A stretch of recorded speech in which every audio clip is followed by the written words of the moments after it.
Let's go over finding the sine theta, cosine theta, and tangent theta given a straight line 2x plus 5y equals 0. And the terminal side is in quadrant 2. So let's go ahead and plot this line. So I can take x equals 0,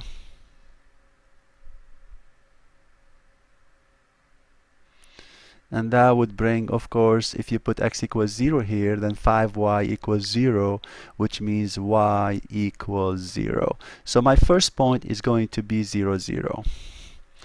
Let's take another point. Let's say x equals negative 5. Then you will see that a negative 10 here, moving it to the right, becomes plus 10. And 5y equals 10, then y would be 2. And now we have another point, negative 5, 2. Let's go ahead and plot this line. And we have a 0, 0 here. And x equals negative 5, 1, 2, 3, 4, 5. And then y would be plus 2, 1, 2. So we're looking at a point somewhere here. And then we can join these 2 points to plot the line.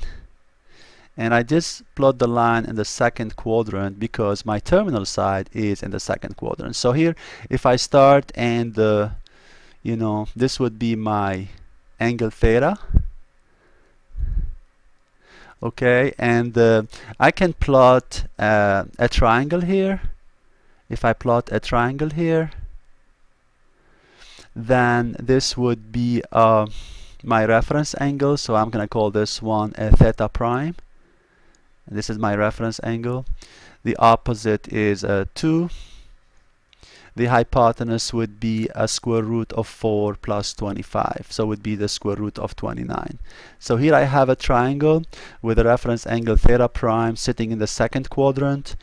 And I'm trying to find sine theta, cosine theta, tangent theta. So let's start by looking at sine theta prime.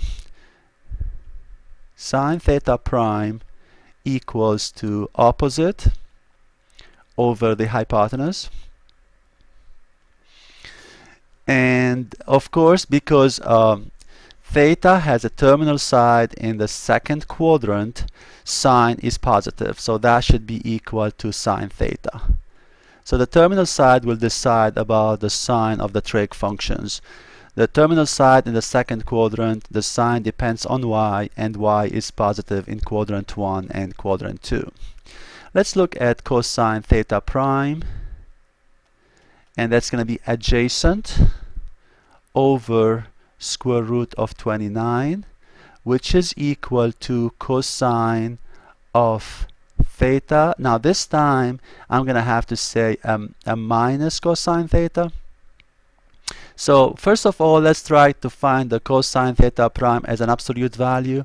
Cosine theta prime would be an absolute 5 over square root of 29.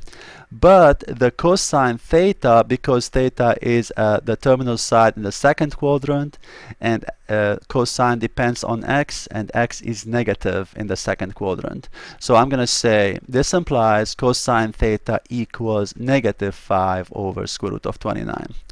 So with the reference angle, I can always take the absolute value of the cosine. It's going to be always positive. But when I change it, try to find the cosine theta, I have to look at the terminal side. The terminal side is in the second quadrant, and the cosine depends on x. So the cosine should be negative. And finally, I want to find the tangent theta, which is equal to sine theta over cosine theta. And of course, because this is a positive over a negative, then it's going to be a negative. And the opposite is 2, and the adjacent is 5. So this would be my sine, cosine, and tangent theta of a theta, which is the terminal side sits on the line 2x plus 5y equals 0. Hope that helped.